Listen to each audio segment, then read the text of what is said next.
What will the future of real estate look like? Is conventional real estate dying?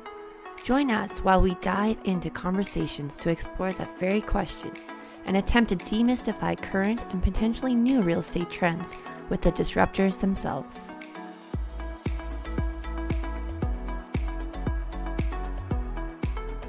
I am so excited, Scott, to have you on. This is an area that is near and dear to me, and selfishly, I have a lot of questions that I'm just so curious about, and I know our listeners will be too. So before we dive in, can you just give us a little bit of like, who the heck is Scott Wilson, your background, and lead up to today? I'm an Australian. I come from Australia, so Really? The accent's going to do it for us. So moved here in 2003 with my wife Chantal. So we're both Australian and decided to move to Canada to see what's going on over here. And do you regret it? No, well, last week I did for sure. When the Chinook comes through, it feels a little bit nicer. But yeah, certainly used to the weather. The sunshine is an amazing thing here in Calgary. So it's when you get the mountains and you see that up and glow in the morning, it's really intoxicating. So so we stayed. I love that verbiage. I'm gonna steal that. It's intoxicating. So my background, I'm an industrial designer, so specialist in consumer product design. So as a consultant, I worked on a lot of medical devices, agriculture, technology based, where I do the product, the skin, so to speak, of a product, and kind of includes that in the technology and market it to people. So really more like understanding lifestyle decisions, marketing trends, things like that. But I have a background in architectural design. So my passion has been housing for the longest time, and just now it's kind of merged the businesses where I get to create experiences and spaces for people to live in, which is kind of like, the fundamental of, safe and secure environments is housing, but then high quality housing, beautiful living environments is really what is critical to health and well-being. So the industrial design. So we come from a different perspective when we talk about housing, that industrial design, the human side. Yeah, we're not doing design to make us feel good as designers. We're doing it to make you don't need the pin on your ego. Yes, exactly right. So yeah, that's fair. Yeah. Well, that is awesome. That's a really good background. And that kind of leads us to your two babies right now, which is Blink and Zero Squared. Can you kind of give us a little bit of like how those came to life, if you will, and what sparked the idea? Coming from that industrial design background, I was consulting for a long time here in Calgary when we arrived, and it was kind of losing the passion for that consulting, and really wanted to explore getting into housing development and creating high quality housing, architecturally designed, beautiful homes that are net zero, energy efficient, healthy, doing things that are different to a traditional tract building where we just kind of expanding across the cities, at a rapid rate, not really putting any too much thought into that. And so we're just looking at the kind of small space housing that was coming out of the United States with tiny homes. And it was really appealing to me with that architectural background. And so it was like, well, I'd really love to get into housing. And so I started a company with a couple of guys. The goal was to build these infill developments and making sure that we could get some net zero and large scale. And it kind of just was a really hard process to be a developer. You're really exposed to market fluctuations, and found that it wasn't for me. So then we really wanted to get out and start to look at tiny homes. And then one night with a couple of English friends skiing in Nelson, they were like, well, Scott, how are you going to design tiny homes when you've been building 3,000 square foot houses? You really need to experience that. So I was like, okay, fine. Well, challenge accepted. Yeah. And so kind of chatted with Chantal, and she was kind of in flux with some of the work that she was doing. And we're like, okay, well, let's go traveling. So we bought an old RV, 2016. We did this year 2000 RV with a big slide out, bought an old truck and went east and south and then west and into the States. And so spent about 18 months traveling in that RV. So it was only like 28 feet. So it was you're still married. So that is a testament. Well done. I mean, that stuff's critical. And that's, I think that was the precursor to Zero Squared as a tiny home on wheels company, was that you see the lifestyle out there with snowbirds and the minimalist lifestyle. You get so much more time to yourself when you're just straight outdoors, the lack of cleaning, clutter, stuff. And I think that's what some of us sometimes as a consumer, and I'm again, consumer product designer. So I'm the person saying, I'm designing products for us. Mhm. but we should be minimizing the amount of consumption that we have. And so, Which is so hard in the society that we live because I even go through these spurts, if you will, where I am decluttering and trying to get rid of everything. And then before you know it, there's another Amazon package of something that I don't need in my house. yeah, Zero Squared was formed out of that trip, really, just because Mhm. we knew how much space we need to cook and eat, watch TV, work, and be a digital nomad. So, we were both working while we were traveling. And so that's really started Zero Squared. And so when I came back from traveling, we ended up in Montreal, living in Montreal for a while. And I had a good buddy of mine that was a design build, so much more like custom millwork cabinetry type signage and things. And I said, hey, mate, like, do you want to do this? And yeah, so then what was different at Zero Squared is we were using the slide out technology in RVs in a tiny home, which would never been done before. That was kind of where we started and really got our name, was for our slide outs. And in the end, like through the pandemic, it was very hard, very costly to build those products. So we kind of went back to our mainstream tiny homes, which don't have those slide outs. And so we've done a lot more with developers in Ontario with creating product where people can have cottages or second homes, or even putting them in backyards, putting parents into the space. Yeah, I saw that on your website, and I think that that is so neat. And especially as I look, and I'm from the Maritimes, and my mom's getting older, and she still lives alone, and PEI in the middle of nowhere. I'm like, I'm not so sure she should be on her own in the middle of nowhere. Maybe she should be on her own, maybe in my brother's backyard. Easy for Mm-hmm. me to say because I live thousands of Yeah. kilometers away. Yeah. But I think that the concept to have like a feels like home, it's high end, it's very polished, and giving people additional options, affordable Mm-hmm. options too. So it's funny, you and I touched on this.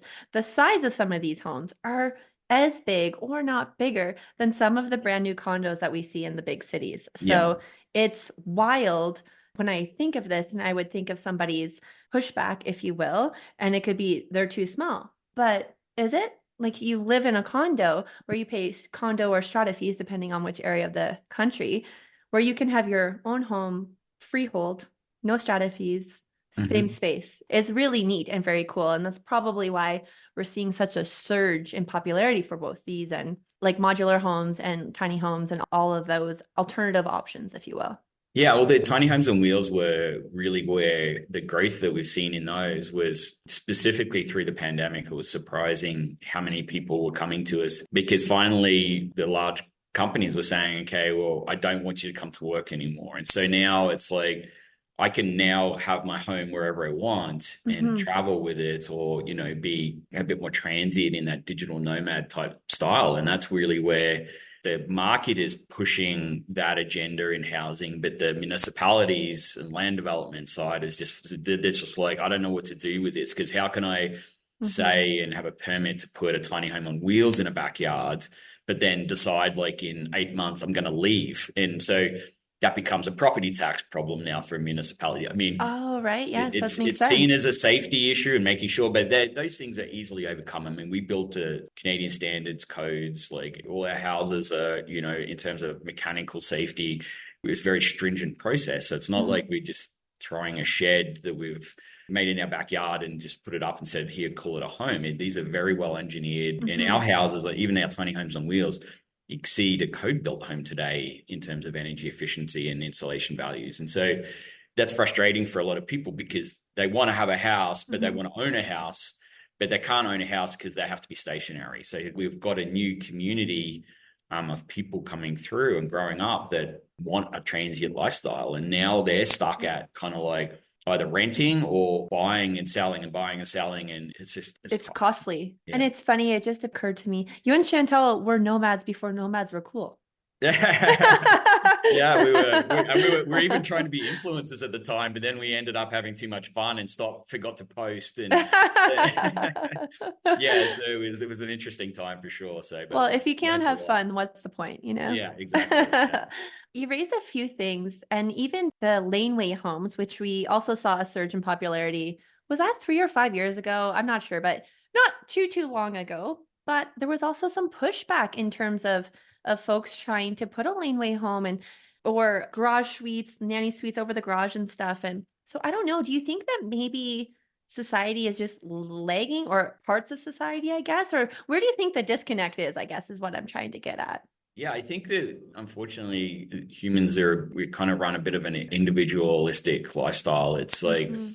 we're part of a larger community, but we're really about us. And I think that everyone has a degree of what they see as us. And so if you're a senior, right, like you work all your life and you've got your single family dwelling in a beautiful mature neighborhood somewhere, and then some upstart company comes in and says, I'm going to put a Mhm. house in someone's backyard next to you.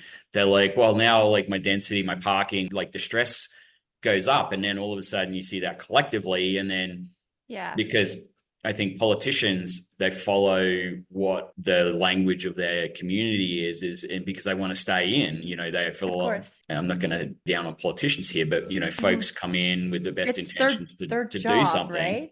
but then To they're part stay of the elected. community. Exactly. Yeah. So you have to please people. And I think, we literally have a housing catastrophe in Canada now. Oh And gosh, yeah. the politicians know it. And it's been actually driven, largely by immigration as well. And so those Mhm. policies are being forced upon municipalities that don't have The the, infrastructure. yeah, to do it. Kind of like when you go back to the old school capitalist perspective is like, Yeah. let the market decide, is to say, okay, well, look, we were out of land.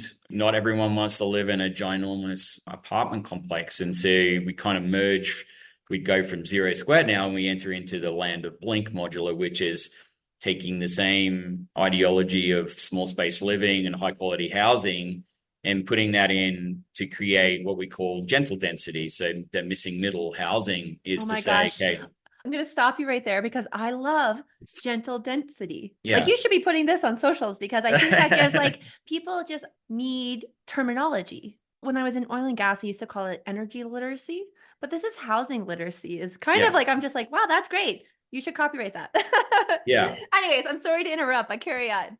We see the transformation in California, Oregon, Washington, where they're 5 years ahead of us in terms of their housing pressures. We've only just seen it happen in Ontario. BC now legislation changed where every dwelling in Ontario and BC now is a triple up to 3 dwellings. So the primary house, like a basement suite and a detached dwelling. And so you're adding 3 houses to one. I get that. But the difference is going and tearing down an entire block and putting 20 houses on it. So we have to come together as a collective, and we got to get rid of that NIMBY approach to it, is because change is coming. It has to come. And it's not even whether you want density or not, is the fact that if you're a younger family and your kids are coming out of university, they can't afford to rent in most metropolitan cities. They can't afford to buy, that's for sure. And so what do? It's part of the ability for parents to look after their children and say, okay, look, I'm going to give you a place to stay. I don't want you in my house though. Same with I'm done with you. You gotta go. yeah. Same with parents. You've got aging parents, and we're seeing a lot of folks ending up in old folks' homes, and that's not always the best place for them. Certainly at the end of when you're getting really old and need a lot of help and support, and that makes sense. But we're even seeing like the elderly parents moving into the accessory dwelling unit on the land and kind of giving the main house to their young, their kids and young families. So there's very interesting dynamics around the family side of things. And we see probably around 60% of our lead generation when it comes to new customers coming to Blink is about family, not about the capitalist side where I want to make revenue.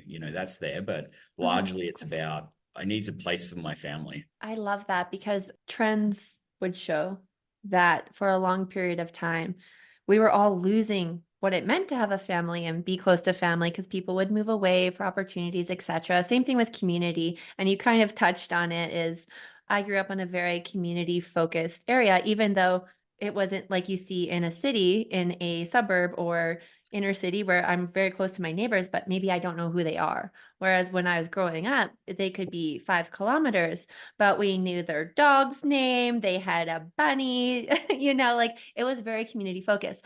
So I'm hoping, and I'm starting to feel like the pendulum is kind of inching back, maybe, hopefully. My heart is kind of like filled when you say that because I'm like, oh, people do care or they're starting to care. And maybe there's a financial component to this as well for them. keeping their kids so they don't have to go spend $2,000 on rent while they're in university and they have no money.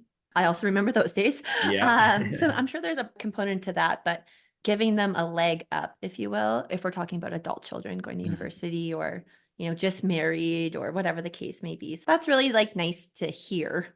One thing that I thought was super neat, and this is in regards to your tiny homes, Mhm. is you were featured on Tiny House Nation. Yeah, yes. That is kind of cool. Yeah, that was an interesting time for sure. Yeah, so our claim to fame is we're the only Canadian builder that was featured on Tiny House Nation, and that was really by accident. I was going to say, how did that happen? But okay. Yeah, so we were working with a customer, and they were moving from Hawaii, and actually were looking to move to Ghost Lake. They've got a cabin property there, and they wanted to build a tiny home and put it there ultimately. And so then we got approached from one of the production company that does it, and said, "Hey, would you be interested in doing this?" And just because at that time we had a lot of houses going to the United States, so we were featured a little bit more there. So it kind of felt like we're an American builder, but we're obviously in Calgary. So we got through all the qualifications. Everything was great, ready to go. A couple of weeks out from filming, and they're like, "Well, we've got a problem. You're a Canadian builder."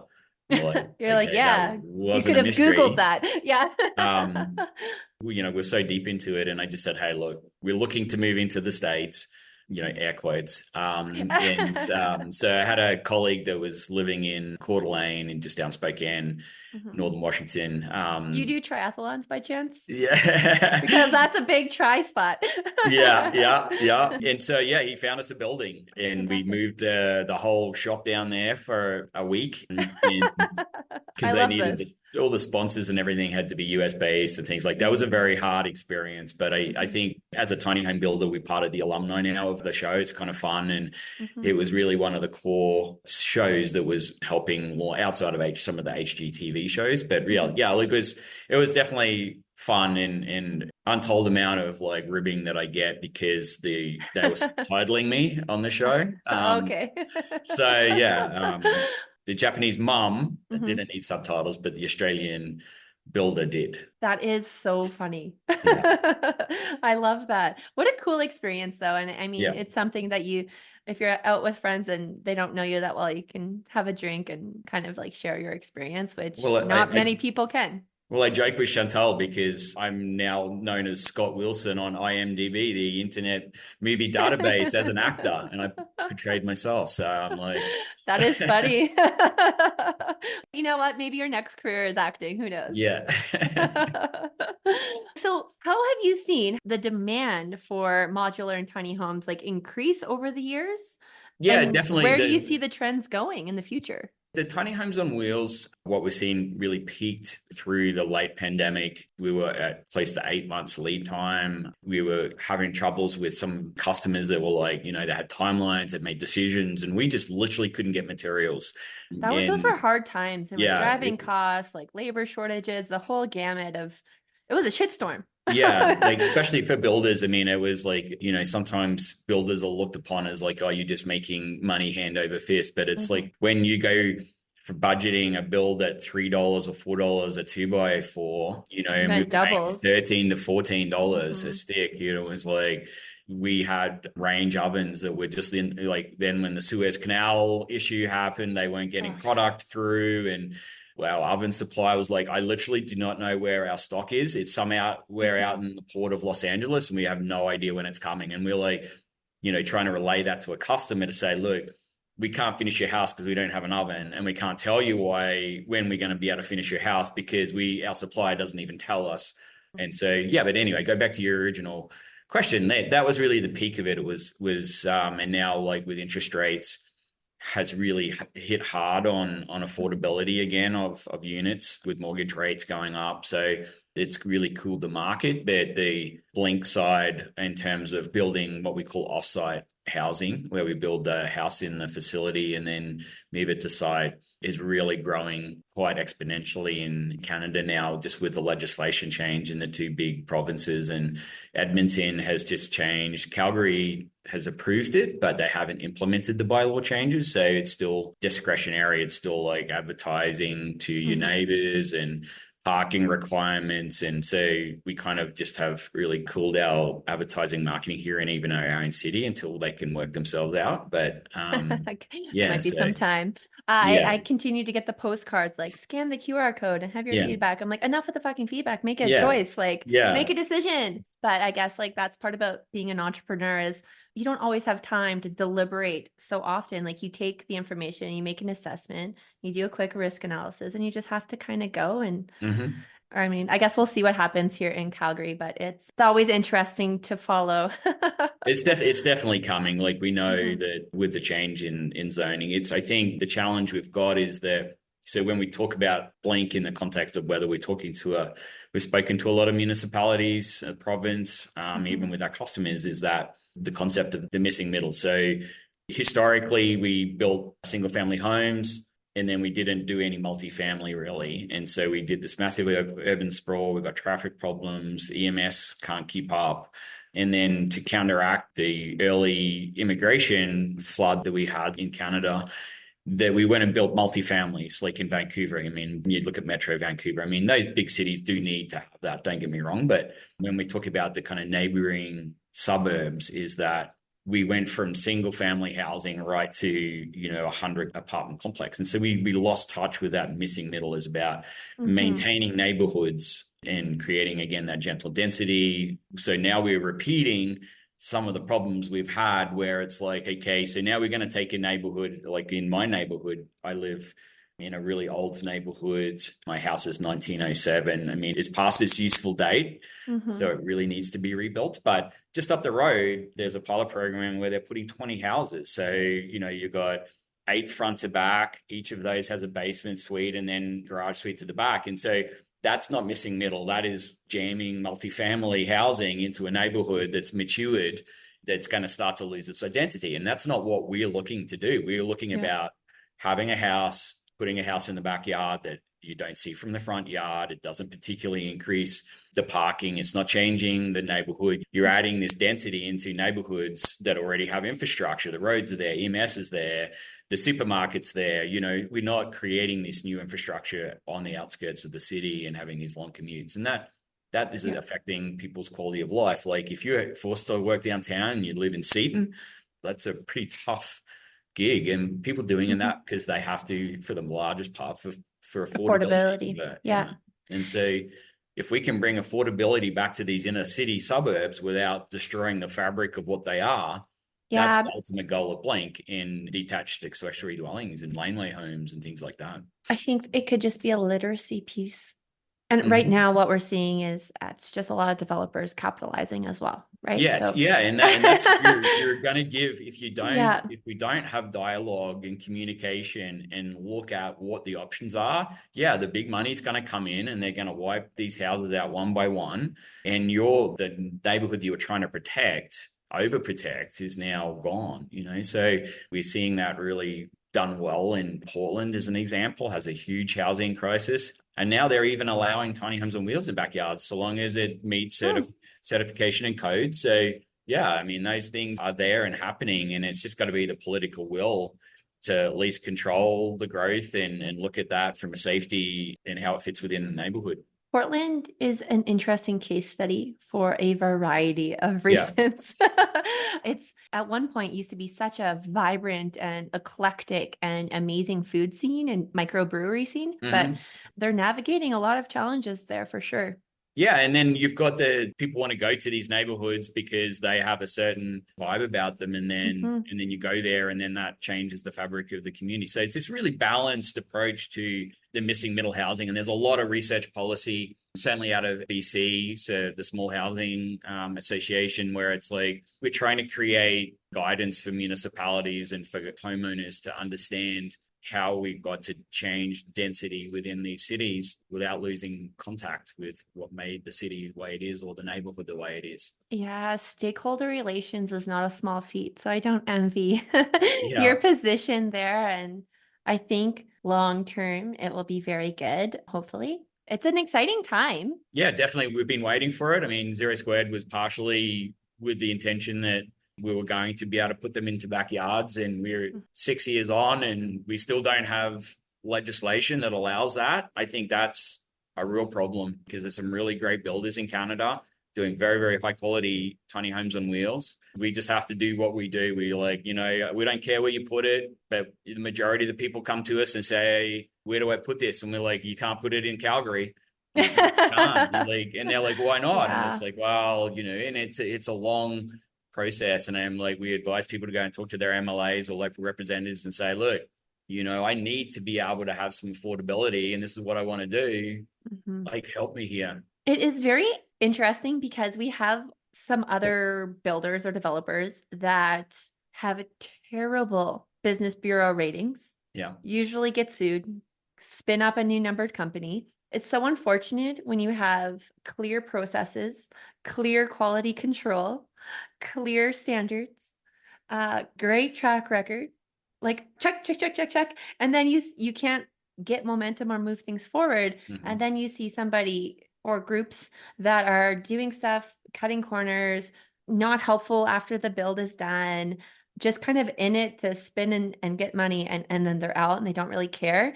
So it's frustrating to see why can't somebody with like better credibility who's doing things a little bit differently and higher quality get farther. It's interesting because like as you talk about doing the entrepreneur side of things is like we do kind of pick the hardest path just because Yeah. we build what we call off-site housing. So we build our homes in quality controlled, environmentally controlled building, and that allows us to get the houses on site faster, so we can do all of the site servicing of a lot in parallel to building the house, whereas an on-site builder is kind of like a linear process. So you've got trucks coming and going and disruption to the neighborhood. And so what we do with an off-site manufacturing is we can build them here, then they get delivered in, probably save about 50 to 60% of the timeline on a project. But it's challenging because then the cities don't fully understand how to monitor. Yeah.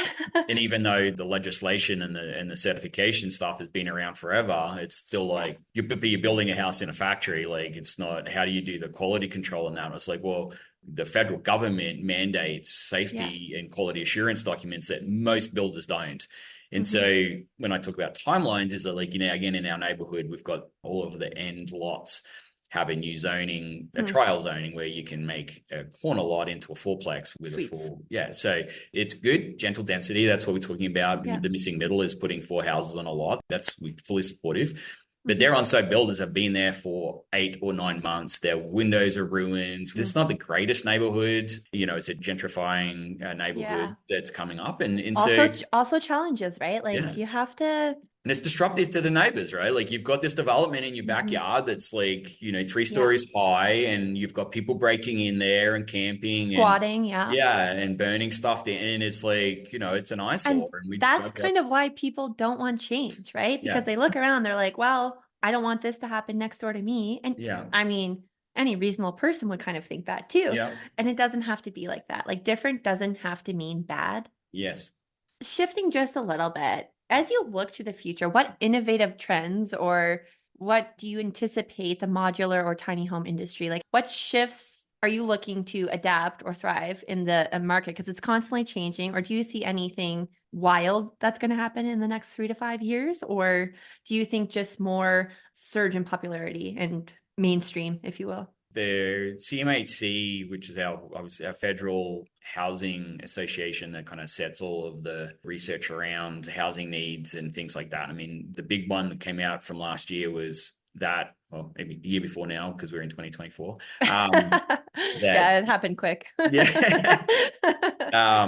Canada's missing like 3.5 million houses by 2030. We've only got 6 years, and housing starts are already behind their projected rates. And so the demand for housing is already so pent up that we have to make change. There's not enough builders that exist today to meet. I'm going to interrupt. Not enough good builders. Okay. Yes. No more shipbuilders. I'm sorry. Like, And so we don't have enough builders to be able to generate the amount of housing right now and the housing starts. And so where we talk about offsite manufacturing, where we're building these houses in a facility, like we can move way faster. We can get more houses on the ground. Like in our city, Calgary, there's nearly 14,000 single family lots that can take an accessory dwelling unit. And obviously Blink Modular is never going to make 14,000 houses in 6 years. Oh But gosh, yeah. the political will is being forced to change because there's like Mhm. literally not enough housing for people coming to the country. And then we've got net migration. I mean, Calgary is an example. Alberta, Oh we've seen gosh. 200,000 people come in this last year, and that's unprecedented. And there wasn't enough housing. So, in terms of the growth, I think it's really going to be more about seeing offsite manufacturing. Yeah. Modular sometimes has a negative connotation. It's related to manufactured housing, mobile home parks. That's not the thing that Mhm. we do. We're talking about very, very high quality housing, residential housing that's built in a factory, so offsite manufacturing.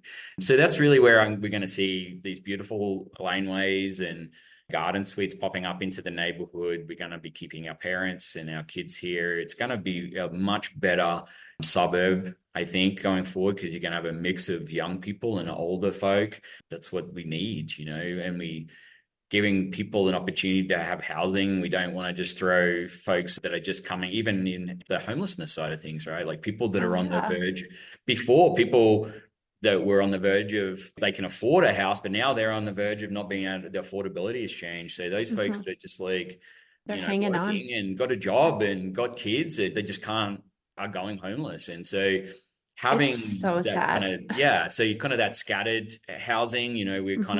we're mixing everyone back into a suburb and making it a really nice livable community. It's awesome. And you touched on it like a lot of points with inflation, etc. Like there's a lot of people who have families who are relying on the food bank who have great jobs. And it is heartbreaking. So Yeah. if we can figure out part of the solution, because it is a very complex issue, obviously, Mhm. but you can't eradicate such a complex issue with just one thing. So Mhm. if we could all put our thinking caps on and work together collectively, we would have more vibrant communities. And even we're seeing trends now in Canada for multi-generational living that is partially cultural.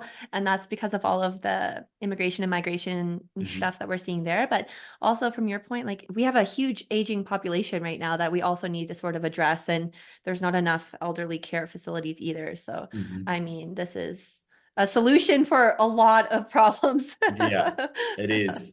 So, for other entrepreneurs, you have been disrupting things or trying to think outside the box for, let's call it a decade. What advice would you give based on your experience? I think like do it.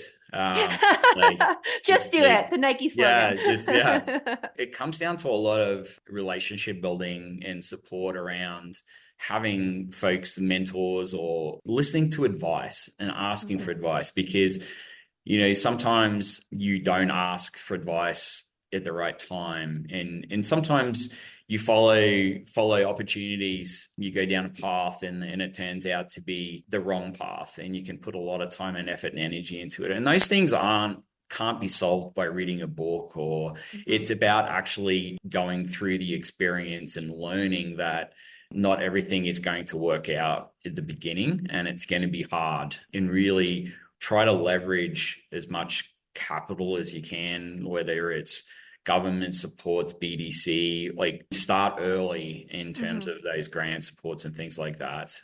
It's getting easier to be an entrepreneur just because of, back in the day, like having a computer design program used to be like $25,000 and now it's like Yeah. $39 a month for me, Mhm. so those things are really fortunate to be able to manage that, but definitely do it, make a plan, look for money, and trust advisors as much as you can.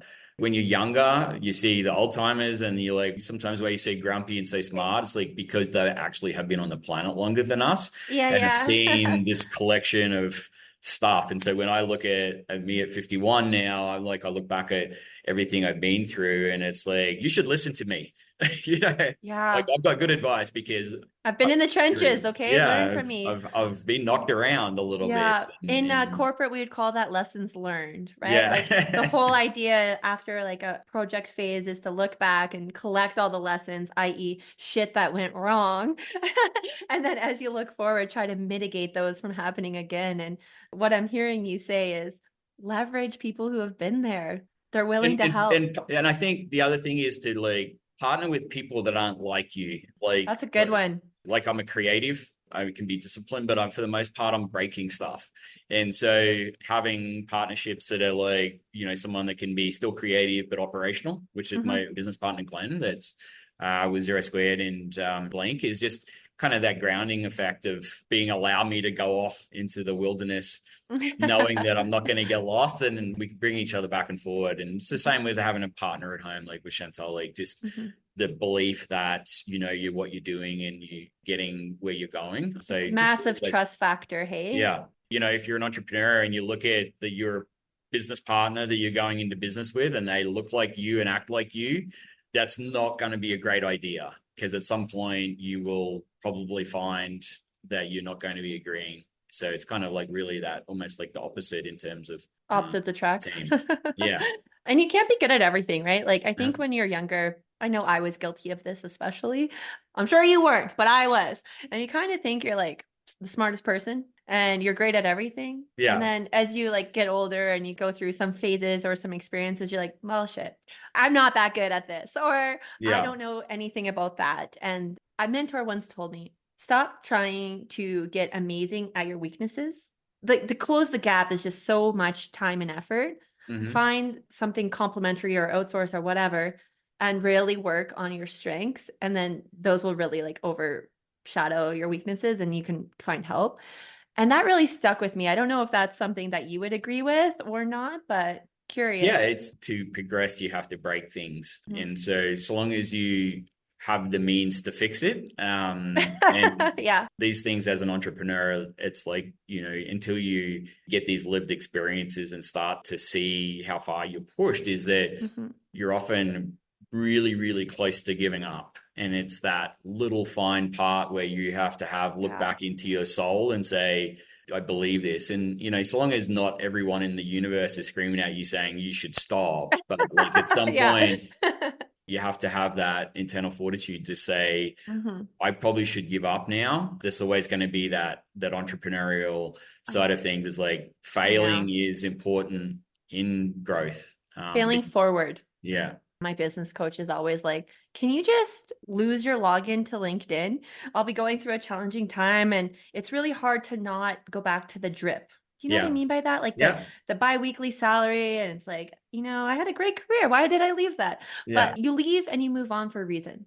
Yeah. Right. So it's good to have somebody in your corner too that reminds you like, dude, just brush yourself off, get your shit together and keep going. Yeah. Or drop it. This isn't a good thing. Like you need to have for sure a good sounding board that's unbiased, if you will. Yes. And an incredible ability to absorb stress. Oh yeah, gosh. All right. So this is my last question, and I love so much asking people this question. And I was a bit selfish because I often then go read the books or take the training or whatever. But if you have a favorite book recommendation or training or YouTube, whatever that you've come across, what would yours be?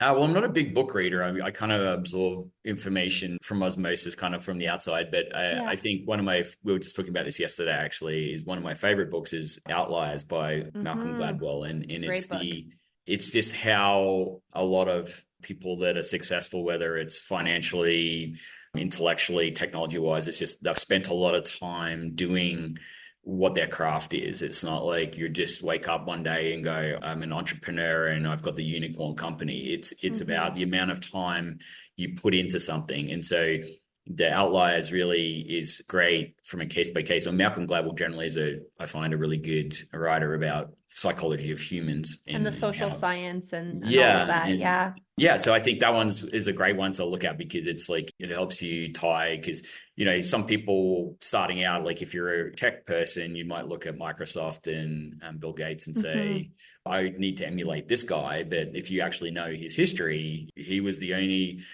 guy in his class that was just working, 18 hours a day. And so that accumulation of knowledge provided him with the ability to be able to go forward and create Microsoft. So I think that it's a very good book to help articulate why people are successful. And it's not always just by luck. It's majority hard work. We live in a culture right now that thinks overnight success is a thing.